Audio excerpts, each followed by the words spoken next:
welcome. Hello. Thank you for joining in with this real estate live session focused on opportunities in the innovation core. We're going to hear a lot more about that shortly from all of our speakers. This event is hosted by the UK Innovation Corridor, and as I said, focuses on the innovation core. While you're in, do please, any questions that you might have for the panel, please pop them into the Q&A function down at the bottom, and our chair today will pick them up. And on the subject of our chair, I'm going to hand over to her now. She's smiling. So over to you, Anne. Have a good session. Ross, thank you so much, and thanks to Real Estate Live for giving us this opportunity over the next hour to talk about the innovation core. I'm Anne Lim. I'm the independent business chair of the whole of the UK Innovation Corridor, and the innovation core is at the heart of this corridor. We think, a pretty unique economic geography, not just in the UK, but actually worldwide. We have London at one end and Cambridge and Peterborough at the other, and we're distinctive because of the ecosystem for the life sciences, health sciences, digital sciences in particular, that characterise the business and investment opportunities along the whole corridor. And at the heart of this corridor is the innovation core, which you're going to hear about from all our speakers today. This is where the ecosystem of leading science and technology and manufacturing companies turns that innovation and research that's often pioneered by our universities and businesses in the London and Cambridge ends. It turns in the core the ideas into reality, commercial products, prosperity, services to companies in the fields that I've mentioned. So this is an area that is packed full of investment and development opportunities. And this session is about exploring what those are and you learning something about those. So to kick off, absolutely at the heart of the innovation core is in fact Harlow. The leader of Harlow as a chief executive is the man who I'm going to hand over to talk to you for the first part of this morning's event. It's Brian Keane, and he will talk about the innovation corridor and the core propositions that he and his colleague chief execs and the political leaders of the innovation core have been fashioning over this last year into a really fantastic and attractive investment opportunity. Thanks, Brian. I'll hand over to you now. Thank you, Anne. I think Dave's just putting something on. Yes, that's me, Chief Executive Harlow District Council. As Anne has just said, we're at the core of the innovation core, really.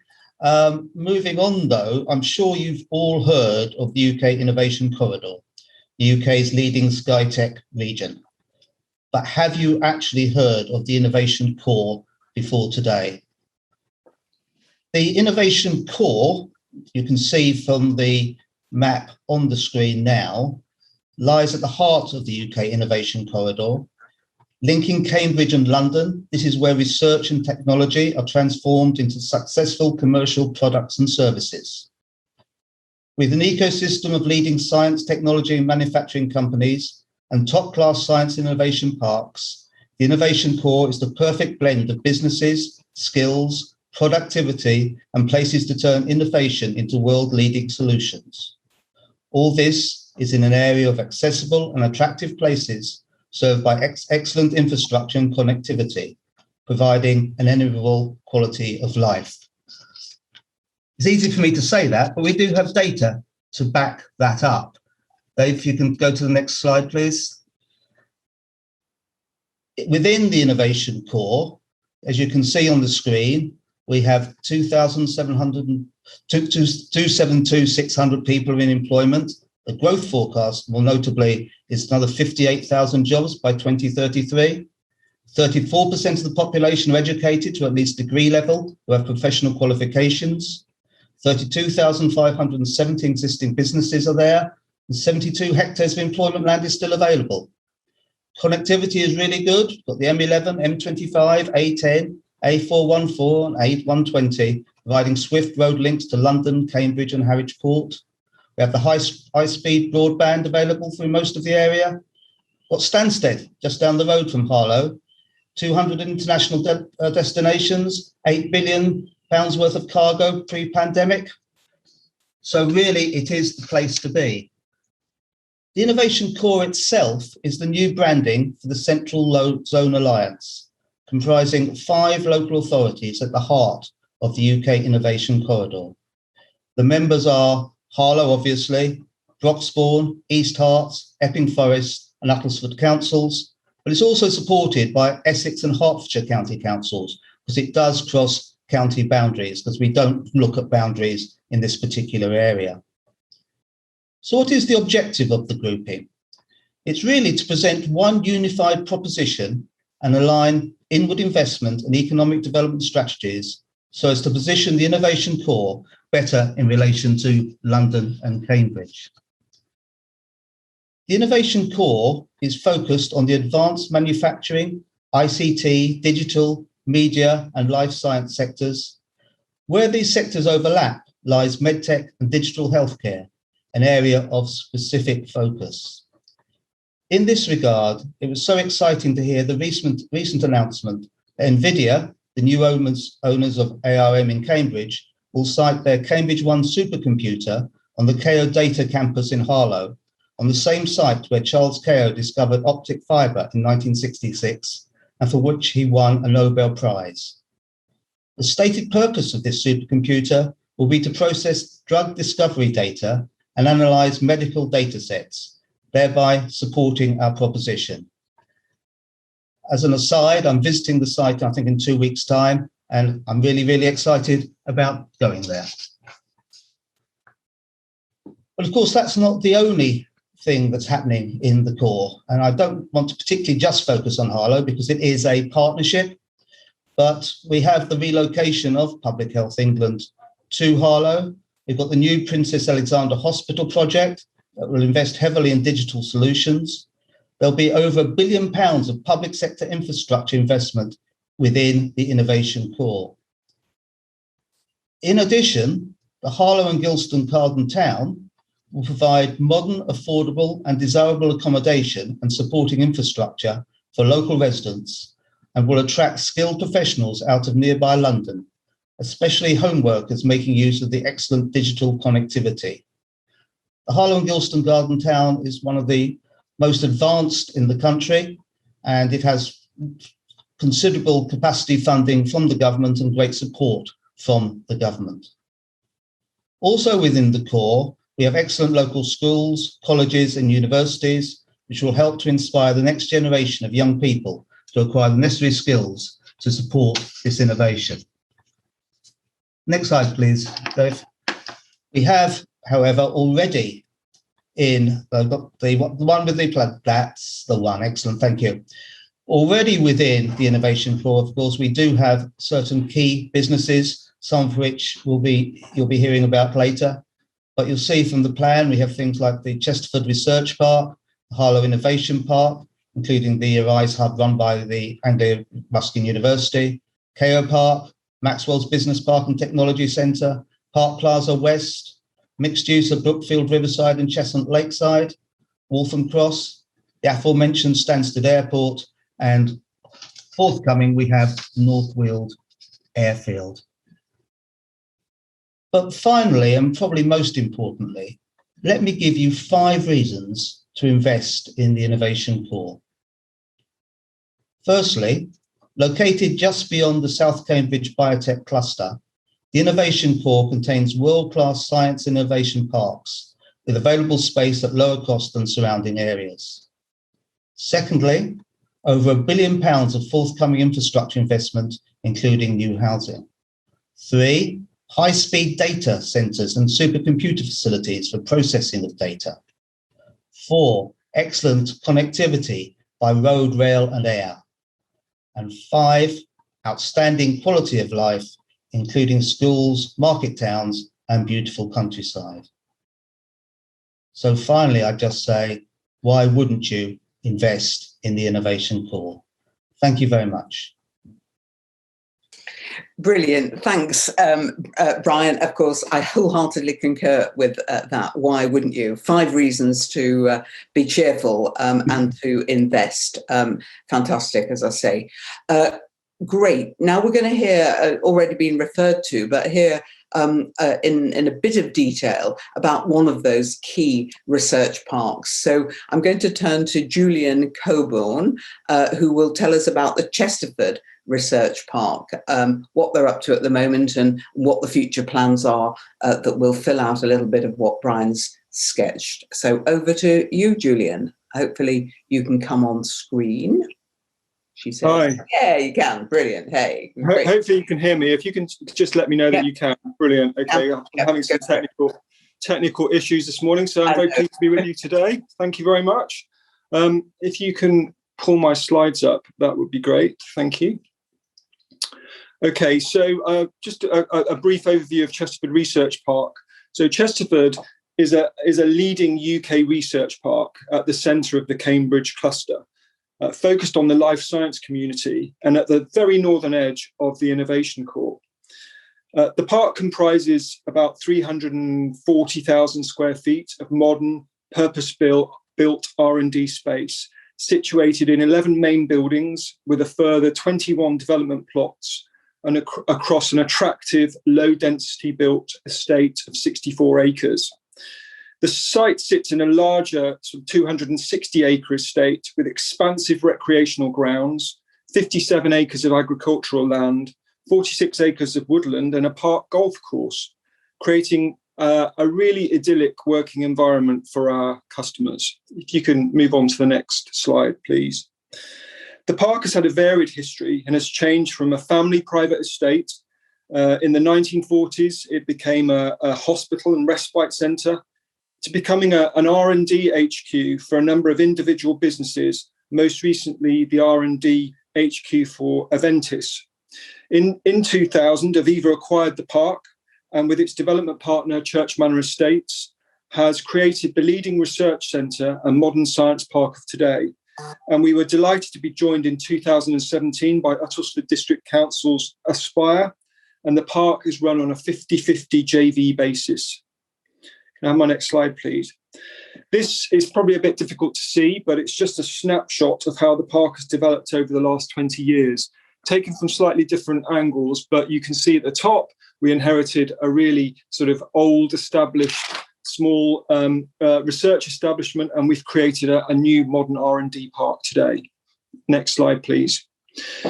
This just shows the location of Chesterford within the Cambridge biocluster, and the next slide showing where it is at the northern edge of the innovation core, both one of Europe's strongest knowledge-based locations. Occupiers here have access to a highly skilled and experienced pool of people with the right skill bases required for an R&D development, which is vital for our customers. They need to have that pool of labour. Next slide, please. Development along the way has been done through a variety of ways. We've secured pre-let development, and this is an example of the Robinson building, a bespoke 70,000 square foot HQ building we developed for Charles River. We had worked with this company, or one of their predecessor companies, for a number of years, moving them around the park as their science developed. And when they were ready for their new HQ building, we subsequently developed it for them. This is the way we like to work at Chesterford, working closely with our occupiers, responding to their occupational needs as their businesses grow. Next slide, please. We also provide accommodation through the refurbishment of existing buildings, recycling existing stock for the benefit of our occupiers. An example here being the 30,000 square foot lab building, which we call Chemistry 2, which was recycled and refurbished for DomainX. And they were a new entrance onto the park in 2016, and we were delighted to secure them within our community. Next slide, please. We also do speculative development. And here the Science Village is an example of that, a 30,000 square foot, 16 suite fitted laboratory building that we did that had proved very successful. This building provides R&D suites ranging from 1,500 to 2,000 square feet. It's designed to take companies at the very start of their journey, and we work with them as they grow and their science evolves to continue to provide for their occupational requirements as they expand. Next slide, please. This shows our latest project, the refurbishment of the 40,000 square foot Emmanuel laboratory. This is currently on site, ready to PC in July of this year, where we're creating 4 9,000 square feet lab suites fitted. One suite is currently under offer, and there is lots of interest in the remaining accommodation. Next slide, please. This map shows the potential for expansion at Chesterford. There is huge potential and opportunities to expand. We currently sit at a park estate of 335,000 square feet, and we have a master plan consent for another 273,000 square feet, and planning support to extend that further to an additional 400,000 square feet. There are 21 development plots available, and if all were developed, this would create a park estate of just over 1 million square feet. Next slide, please. This just shows some CGIs of buildings that we have designed up to various stages along the way and could be developed at some point in the future. And these have been designed very much with occupiers in tow on a pre-let basis. We design to our occupiers' requirements and deliver accordingly. Next slide, please. This slide just shows some of the names in our vibrant and successful community. Some household names and some more local names who are on an earlier stage of their science journey. We work and like dealing with them all. Next slide, please. Just finish on saying that a really important part of the success of Chesterford is the team. And we have a central facilities building at the park with restaurant, gym, bar and meeting rooms. And the park team there and across the estate are exemplary. They forge close relationships with our occupiers and provide the service to support their science. I overlaid that with Aviva and Aspire as funders and investors, and Church Manor Estates providing development advice. Aviva investors are the overall asset and development manager for the park. Final slide, please.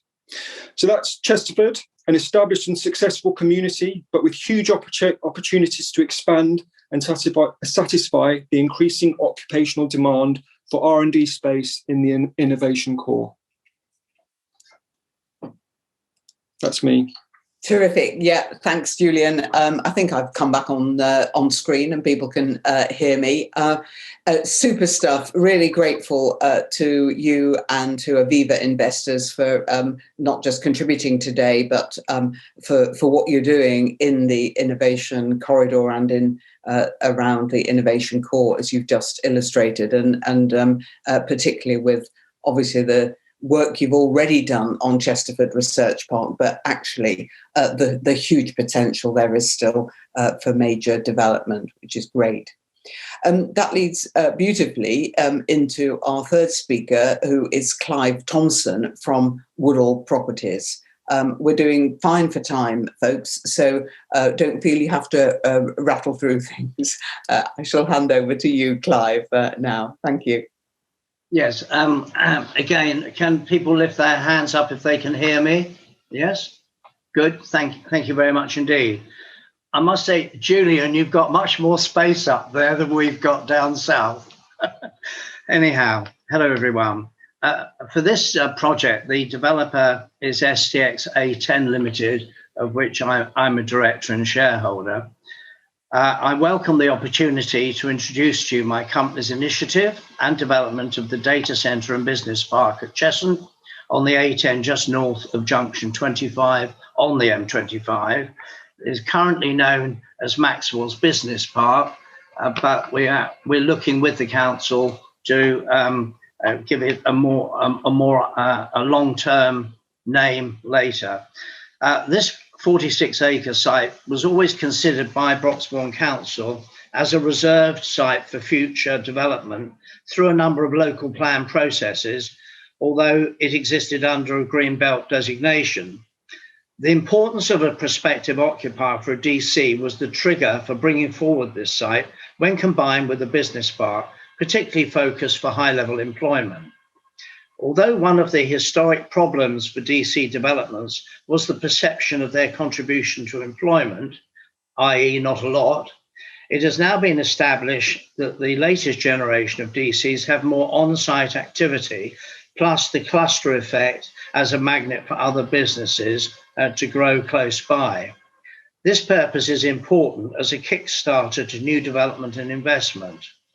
At Maxwell's Farm West, where we have about 900, potentially 900,000 square feet of development, the job profile is initially 3 years of construction, employing about 500 people, 300 direct and indirect jobs in the data center itself, potentially 250 plus jobs in the innovation center, and a further 250 jobs within the 10 acres or so balance of the site. We would have ambitions that over a 5-year period, up to 2,000 jobs will be created on the full implementation of this development.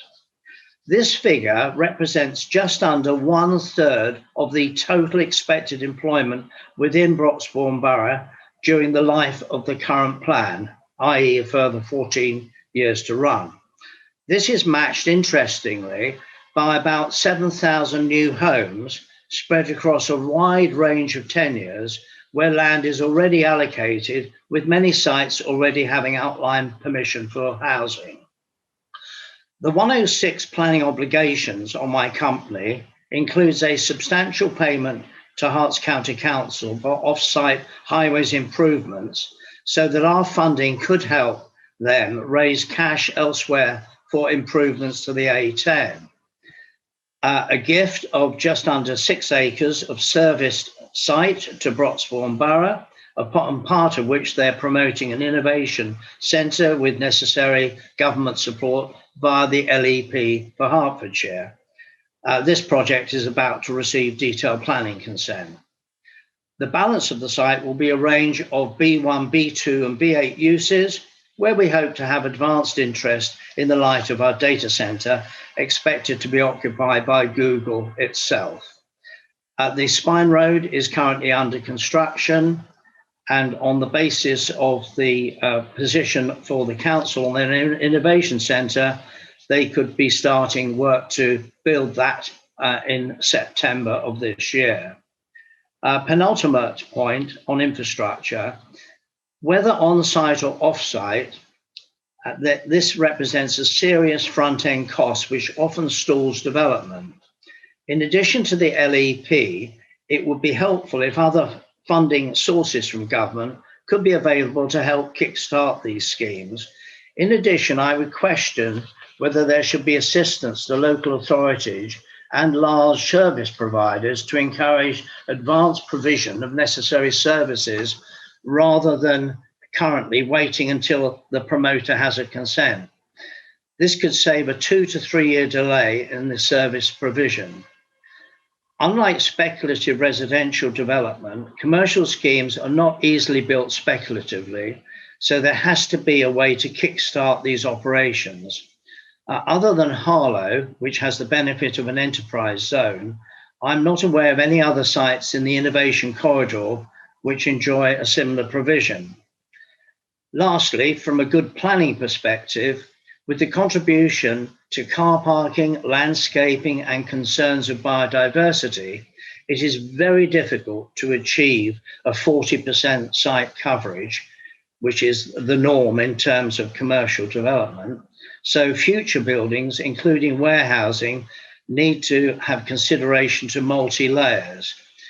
This last comment could provoke concerns on massing and appearance, but designers will have to live up to the challenge.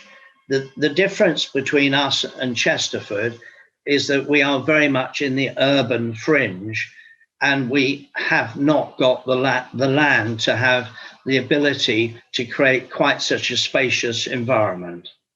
But we do the best we can. Thank you. Super, thanks, Clive. Yeah, very interesting. But the location does make a huge difference, and you're right to point that out. But bags of opportunity and possibility there. In fact, our final speaker is Kevin Clark from Broxbourne Council, and that's, as it were, even more on the urban fringe, if you like, in the sense of people often think of Broxbourne as just outer London, don't they? In fact, of course, it's Hertfordshire, part of a district that's part of Hertfordshire. But anyway, look, Kevin, you're going to just tell us, I think, a little bit about the Waltham Cross Town Centre development. So let's hear that, and then we'll look to get some questions. Thank you. Yes, hello. Thank you, Anne. And obviously I back Clive entirely on Maxwell's because we're a partner with him on that scheme as well. Good morning. Yeah, I'm Kevin Clark. I'm head of property at Broxbourne Council. I was hoping to have my partner in crime here, Alf Cuffaro, but unfortunately he's unable. So why Broxbourne and why Waltham Cross in particular within Broxbourne? The borough has some strengths to it, and these have been mentioned already by other speakers in the whole of the innovation corridor. We're very close to London, Waltham Cross. It's right on the border with Enfield and close to the M25. Broxbourne as a whole has a very desirable housing market. It's got buoyant business parks at the moment in Hoddesdon and Waltham Cross. And as has been mentioned, there's good transport links to Waltham Cross with the M25, the A10, the A414, the M11, the London to Cambridge railway services have a station at Waltham Cross. And also there's links with the TfL overground into the underground system as well. There's an attractive countryside right on the boundaries of Waltham Cross with the Lee Valley Park running very close to it. And Broxbourne's top priority over the next few years is economic growth across the whole of the borough. We've got strong working relationships with key stakeholders in the area, including the Innovation Corridor, the Local Enterprise Partnership, the Hertfordshire Growth Board, and neighbouring authorities, as well as people like Clive on the private sector as well. There are, of course, challenges with the borough. We've got a low value and low knowledge economy, which we're trying to boost as well. There are pockets of deprivation within the borough, and Waltham Cross is probably the prime example of this one. We've got lower levels of educational attainment compared with the county average. And we have high rates of out commuting, which could be seen as a disbenefit of the wonderful connections we have to London in previous times. So there would have been a lot of out commuting into central London from the area. We do have congestions on parts of the road network, the A10 especially, but there are moves afoot to alleviate that. And we are constrained in our development opportunities because we do have a high level of green belt, as Clive mentioned earlier, and the amount of brownfield availability in our town centres is limited, but that's what I'm going to talk about a little bit in a minute. But we have a vision in the council. We had our local plan adopted last year, and by 2030, we see that we'll have a thriving, vibrant, prosperous economy that is underpinned by innovation, enterprise and entrepreneurship. So, as I said before, why come to Waltham Cross? There are major opportunities to exist in the future and the renaissance of Waltham Cross coming forward. And we're keen to build on the borough's strengths and overcome the challenges. And a key project in this is the transformation of Waltham Cross Town Centre. And perhaps, Ross, you could put my first slide up, that'd be great. Thank you. If you can move on to the next one, that'd be brilliant. This shows a sort of a schematic view of Waltham Cross Town Centre and the areas where we're planning on doing the public realm overhaul for the whole of Waltham Cross Town Centre. The proposals include building the attractive public realm environment, creating a place where visitors and their families can easily access, visit shops, rest and play, create a flexible high street, where one of the proposals is to reopen up the road that's been pedestrianised for a number of years. And that'll be opened up to light traffic through the town centre, and also offer on-street parking that doesn't exist at the moment to assist the shops that are along there as well. There's going to be, it suffers Waltham Cross, the access from the local residents is a lot via subways, which people don't necessarily want to use. And so the idea is for us to fill in some of those subways and create street level crossings into the town centre to make it a much more attractive proposition for pedestrians and cyclists as well. There's going to be improved nighttime lighting, and a new living wall is going to be established behind the Pavilion's shopping centre.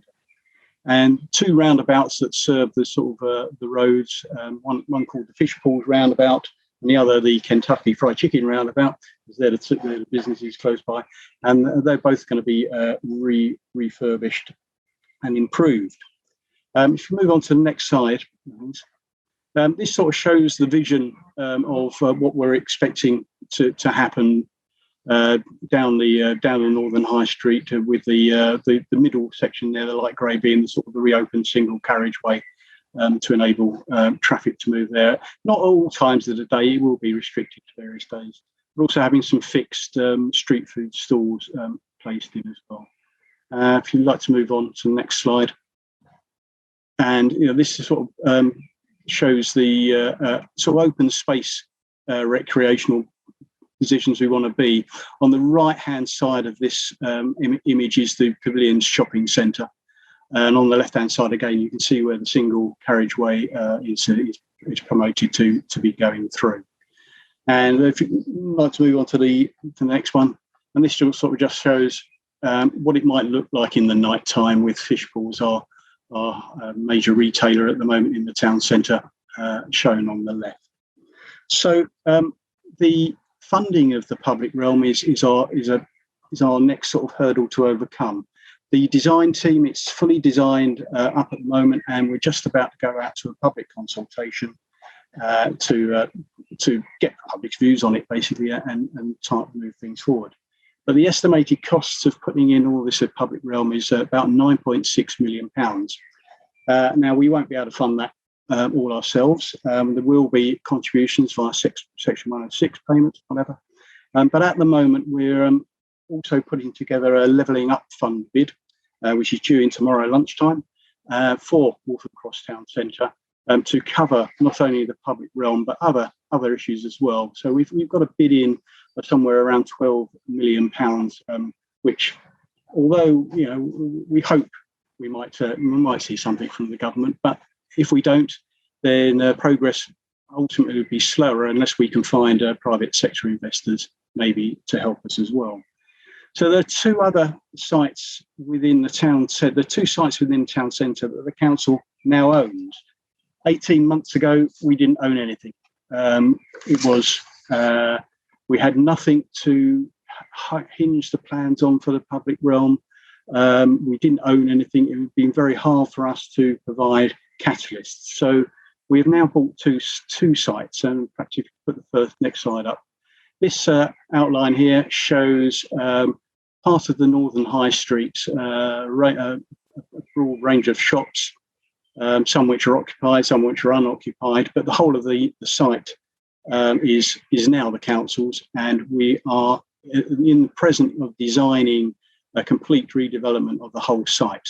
That is likely to consist of somewhere approaching 2,500 square metres of commercial space and approximately 100 residential units, reaching up to sort of 8 stories in the town centre. Now, we won't be able to develop that out ourselves. We'll want to keep an interest in it, so we will be looking for partners going forward to help us finish the site assembly. You'll see there's one shop there we don't own, and also get the vacant possession. There are a few leaseholders in there that we need to get out, but we're expecting in sort of 2 to 3 years' time to be able to get on site there, and with a planning application probably going in later this year for the redevelopment.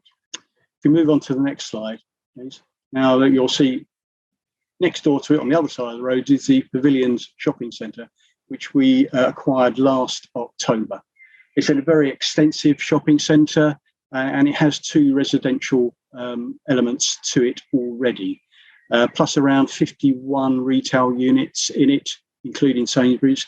And we have just successfully let the only 2 vacant units that we that were in the shop. So although tenants are struggling at the moment, obviously, and we are having big conversations with the retailers about rentals and things like that, we do have a fully occupied centre, which is good in this day and age. One of the big aspects of the pavilions is the multi-storey car park. The previous owners had plans for a residential development on top of that, which we are considering, probably not as large scale as they were looking at. But it does mean that the centre has been run down over a few years with a lack of investment.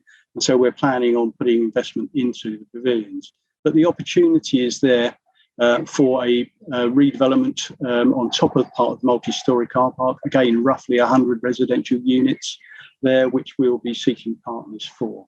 We're also looking at some repurposing maybe of the multi-storey car park in issues, looking at things like cinema within it, sort of open air cinema within it perhaps, and other aspects. And it does also form part of the Levelling Up Fund bid as well. We'll just move on to my last slide. Thank you, Ross. This sort of gives you the aerial view, and the red outline is the Northern High Street site, and you can see the pavilions to the left of that, and the extensive site of that. And so we'll be looking for partners to help us there. And the idea is to provide the catalyst for other private sector to come in. And so looking to the right of the red line site, you'll see there's another sort of big site there. That's occupied by Wicks at the moment. But the ambition is that they will move out towards Park Plaza, which is another site within the innovation core. And that site will also be available for development out by the private sector. Thank you. Well, thank you, Kevin. I'm just, first of all, thank you for sharing your ambition on behalf of the council. It's always great to hear that and to be energised by it. That Kentucky Fried Chicken roundabout's worrying me there. I think I should get it renamed. I'm used to in the part of the world I actually lived something called the Black Cat roundabout, but Kentucky Fried Chicken roundabout's yet another thing. However, on a serious note, that's just great that you've shared that with us, and good luck with your developments. Now, folks, we've got a good 20 minutes or so left. Thank you for your questions. I'll just draw attention, first of all, to the fact that this is being recorded anyway, and the recording is made available, I think, via the various channels that I think it goes on YouTube. So you will be able to access the event again and see the slides. But yes, I think we can make, with the presenters' permissions, and I'm sure that with something Ross can sort out, we will be able to make the slides available. So thanks, Sarah Ho, for raising that. There are two people also behind the scenes, as it were, here, who are quite critical to the whole development of the corridor and the innovation core. They're Dave Burrows and John McGill. They don't need to show their faces, but if they want to, they can. But Jay Shah put a question that others may want to ask or to know the answer to. Is there an opportunity to act as a service provider for companies investing in the corridor? Well, those two men are your go-to men, John and Dave, and they've put their email addresses up in the Q&A little bit as well. But I'm also sure, Jay, that any one of the speakers who I'm going to turn to in a minute now on the panel might well want to say something about that. Then there's just a couple of a couple of other questions that you might want to sort of think about. She says, but trying to find it. Yes. Oh, Phil Ellis has had his answered, so that's good. So I've lost the question. I beg your pardon. Oh no, that's right. No, it's come out. So why don't we start actually out with this with this one to our panelists then? What is the most likely industry sector that will provide 20,000 new jobs over and above the current forecasts within the 5 next year, the next 5 years? So what's the most likely industry sector? There's a second question there. Which government entity or private consortium is responsible for marketing this region to increase employment? And then what's the greatest bottleneck to increasing employment? So there's a good selection of questions there, Phil. Thank you so much. Let's start with the first one. What is the most likely industry sector that will provide the 20,000 new jobs? Who wants to have a go at that? I mean, Brian, do you want to come in first as a council chief exec? Certainly, Anne. I mean, from my perspective here in Harlow, it clearly is the medtech health sector. We have potentially up to 3,000 new jobs, Public Health England coming. We've got, as I say, the Harlow Innovation Park with many jobs, many sites still available there. We've also got the Garden Town for producing employment as well as housing. We mustn't forget that. And the town centre. I know Kevin talked about Waltham Cross, and because people may not be aware that Harlow Town Centre is being completely regenerated. We had the benefit following our bid of being awarded £23.7 million by government in the Towns Fund last week, which is great news for Harlow. And that regeneration will, one, create jobs in regenerating, and secondly, hopefully create far more jobs once it has been regenerated. So clearly there is, whilst I talk about the Health MedTech Centre, there is other areas as well. And of course, I did touch on the new hospital. We have a hospital in the middle of Harlow at the moment, Princess Alexandra. The likelihood is that they'll be moving closer to Junction 27A, the new junction, and that will create not only about 500 new properties in the town, but it will also create a wonderful new hospital, modern hospital on the fringes of Harlow, which will create more jobs. And of course, that is the hospital is the biggest employer currently in Harlow, unsurprisingly. So that's a quick run through Harlow, if you like. I hope that helps, Anne. That's very helpful, thanks. Just let me invite Kevin, Clive, Julian, if you wanted to add anything on that question, any perspective. Do unmic yourself. If you don't unmic yourself, I'll take it. I think Kevin would agree, although he's a public authority. He and the private sector, we're looking all the time for funding solutions, as I said earlier, to initial infrastructure. Congratulations to Brian on what he's achieving in Harlow. We don't want to necessarily, we like to work with you, Harlow, rather than be in competition with you. Of course. But I wouldn't mind some of that money myself. There we are. But we need to hope that the initiative which you talk about, the excitement of this creation of new high-level employment and so on, would actually spark some further delivery of support from the government, whether it's the DIT or whatever, yes, floating around in the background.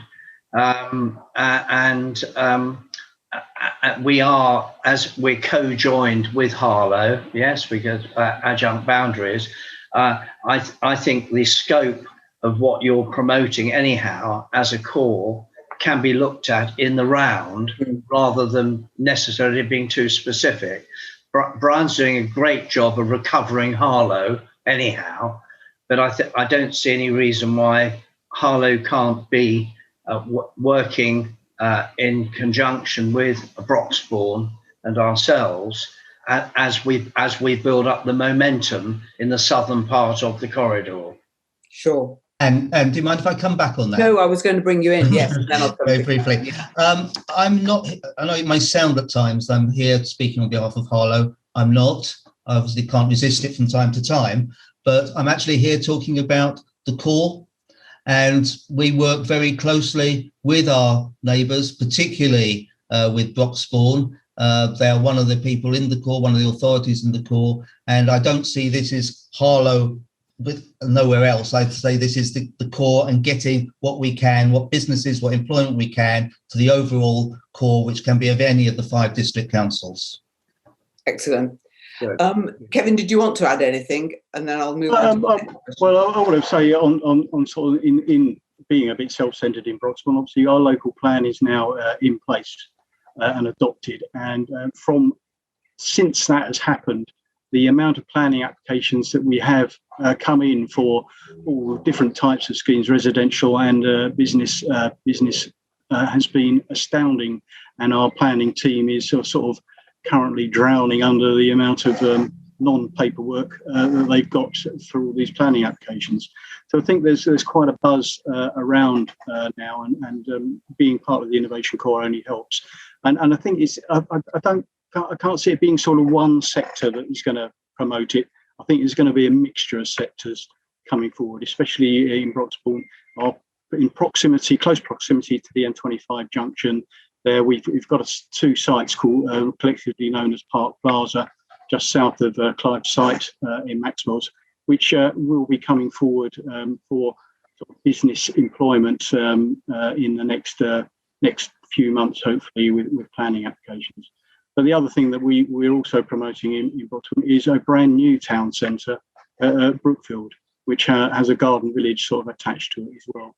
And that's hopefully going into planning at the end of this year, which will in itself create jobs and housing for the local area. Yeah, great. I just very quickly, sorry, I just want a quick shout out for the north of the Innovation Core. I believe that there's huge further opportunities around life science, R&D, all types of tech. Even yesterday I was talking about in one of our marketing meetings at Chesterfield about new requirements that are coming out from those type of firms, and we were talking about another 100,000 square feet of new entrants into the market. There's huge opportunities at the northern end to take advantage from the Cambridge effect and to develop these new facilities within the area. So that's my shout out, life sciences. Yeah, no, very important point. And in fact, just stay on camera, because before Phil Ellis, I come to your second question, which I can answer quite quickly. There is a question about research park developers. What do the research park developers think would happen to the approved uses of B1 and B2, since Class E is now replacing B1 and 2? Do you have a view on that, Julian? Well, I think if I understand the question correctly, with the ability to use other forms of accommodation for sort of more sophisticated R&D use. I think that the opening up of the use classes obviously provides that opportunity. However, the development of these buildings it's quite sophisticated to develop a laboratory building, and existing stock is not really, in a lot of cases, cannot provide the kind of facilities and services that R&D companies are after. I think it very much depends on what scale of the research spectrum you're on. I think if you're on sort of light tech manufacturing, then that's very possible. But if you're into real fitted laboratories with all the services that those kind of buildings require, then existing stock is going to be a lot more challenging to be able to fit. If that answers the question, I guess. Okay, well, it was raised by Mr. Mrs. Anonymous attendee, so I don't know, but what was behind it is, are the properties in the parks going to be ring fenced for R&D? But thanks for taking that there. If I just go back to Phil Ellis's question, which government entity or private consortium is responsible for marketing this region? So marketing the UK Innovation Corridor and specifically the Innovation Core in it. We work closely with the Department for International Trade, as has been mentioned by one or two of the speakers. I mean, clearly, in a post-Brexit, post-pandemic global Britain, foreign direct investment in this country and this country being seen as a global player through its trade deals is high on the government's agenda across the business department as well. But so that's the answer in terms of government. But actually, what it's all about, and you've seen it exemplified here, it's all about the people who provide the delivery, the local authorities, the research parks, the developers, the people who actually can create these great places that attract inward investment in having a unified proposition. And that's precisely why the development that Brian outlined, and he has spoken so eloquently about on behalf of those local authorities, is so important. So yes, people like me and John and others can go along to MIPIM or to the Munich Expo, or when we physically can travel, or we can do marketing events, but we have to have something to market that is then capable of being delivered. And this local authority collaboration and vision for an economic area development that competes globally is critical to all of that. So I hope that gives an answer. Now, Phil, you asked 3 questions, but we've got some other people, so I'll leave your third for the moment, and just pick up as we're running out of time 2 or 3 others. The first one is, how do property prices in business parks and R&D parks compare with town centre properties? Can investors acquire a plot or a building for investment purposes? Anybody want to have a quick answer to that? I think, sorry, Clive. I was just going to say, at the moment in Broxbourne, it's hard for us to compare because we haven't got that R&D park there at the moment. But whether or not individual plots are available, at the moment, the answer to that is no, because we're looking at a sort of a comprehensive development for our sites. But that may be something that comes about in the future. Yes, I think I talked about the urban fringe and the issue for Broxbourne and for virgin sites is that they are actually now being influenced by the almost, I can't tell you, it's a sort of rush and tear into Enfield. Yes, a part of that regeneration of the old factories down in Enfield, where we're looking at rents and yields that we could never dream about. So the world of the old retail warehouse and all the rest of it goes out of the window. We're looking at issues of high-tech occupation, yes, as well as forms of warehousing, but trying to sustain a better level of employment than you would with pure warehousing. But as I say, we're looking at a situation where land values for serviced sites are certainly creeping over £3 million an acre. And that actually makes the production of the product very difficult, because you have to be more and more efficient. And whilst you have concerns on biodiversity and other things for these parks, unfortunately, the parks in our areas of the country will be more of an urban landscape than a rural landscape. I think that's the kindest way of putting it. So we do have a serious difficulty, and we also have a serious difficulty in the sudden spike in material costs as well. Yeah. I think we've got to do some deep thinking over the next year or so to make sure that we can actually afford to provide the product at a market level where people are prepared to take it up. And I know that Broxbourne would wish to sit on as much property as it can to generate a sustainable income from it. So it won't be necessarily trading in the way that I would.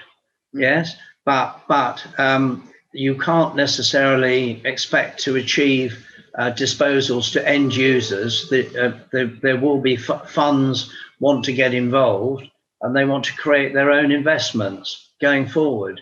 So we're now I'm afraid we're reaping the disbenefit of a lot of inaction over the last 10 years, and we have a lot of catching up to do, and we really have to have a transparent dialogue as to how best to achieve a proper result. Yeah, thanks, Clive. Look, we're coming towards the end, but I think I can just get at least one other very quick one in. Oh, dear, my goodness, sorry. Lauren, thank you for your feedback. It's been a very helpful webinar, lots of exciting opportunities, which is true. Been mentioned that there's town centre regeneration, other large development projects, which is great, and that consultation is taking place. So the question is, are there opportunities for stakeholder engagement and partners for these projects for now and the future? I'm sure there are opportunities for stakeholder engagement. Brian? Yes, thank you again, Anne. Yes, the answer is yes. We've got, as I think I've mentioned now, we've got our local plan has been adopted, same as Broxbourne's. We've got the vision for the garden town. We've got the town centre regeneration, and we're putting all those together in an overall town plan so that it all sinks in together. Otherwise, you get piecemeal. So we're doing that over the summer months, hopefully getting a draft document out in September. And then more than happy to listen to anybody. Indeed, if anyone wants to drop me an email to have a chat or a comment, then please do. But the answer is yes. Brilliant, thank you. And just to say that some of the questions have been answered by Dave Burrows and John McGill as we've gone along. So I hope that you will feel satisfied with the written questions that you've been given. Just one last one there. Then she says, I think it was Phil that came back in with a cheeky one, but thank you for your comments, Phil. It was about the effect of COVID, wasn't it, Phil? Yeah, COVID has accelerated many trends, including the tech impact of the shift to e-commerce. The region's well placed for retail, last mile warehouse storage for inbound to London. Yeah, Amazon are seeking 40 large storage sites. Is that in anybody's sites? Is this an area of focus for new build? Anybody want to just pick that up? I think in the case of Broxbourne, it falls really into our planners and their ambitions within the local plan. Now, obviously, since the local plan was written, this really has taken on at a pace, the last stop warehousing. And we've always been resisting warehousing because of what we're wanting to try and do is generate employment areas. But it's definitely something that's sort of being looked at the moment. Terrific. Okay, well, look, with that, I think I'll bring the Q&A session to an end. Thank you for your participation. I know we can't see you, but you can see us. And as I say, I hope you've had some of your questions answered and also some of your aspirations and ambitions to pick up the Broxbourne thing, I suppose, nourished today and encouraged, because really it is hugely, hugely positive what's been achieved in the way of this collaboration, and to keep it going is vital, really, as we steer our economy out of the pandemic and post-Brexit, as I said earlier. So thank you all for all you're doing. A special thank you to Kevin and to Brian and to Clive and to Julian. Julian, thank you for persisting with your IT issues. The weather may well be causing difficulties, but anyway, it hasn't caused a difficulty in terms of running this webinar, and that's because Amy and Ross have done a sterling job. I think when I finish speaking, if you haven't already logged out, we do just get cut off like that. So with that, and as we reach 12 o'clock, I should have gone into radio, shouldn't I? We'll end with that. Okay, take care. Thank you all. Bye. Thanks, Anne, and thanks, panelists. Fabulous, really good, interesting session. Lots of opportunity in the Innovation Core. We just say thank you from Real Estate Live to everybody, and also to remind those of you who are watching that there is more. This afternoon we have a session about garden communities, so if you're interested in the Innovation Core, you're probably interested in garden communities, join in with that. And also a session about ESG early this evening. And then tomorrow, again, more sessions, and I'll just draw particular attention to one that I'm hosting, which is another UK Innovation Corridor member, Waltham Forest Council, hosting their own event. If you come to that, you'll see me again. I'm sorry, but more to the point, you'll see some more interesting people from Waltham Forest. Thanks very much for attending, everybody. It's been great. I hope you enjoyed it. We'll see you again soon. Bye-bye.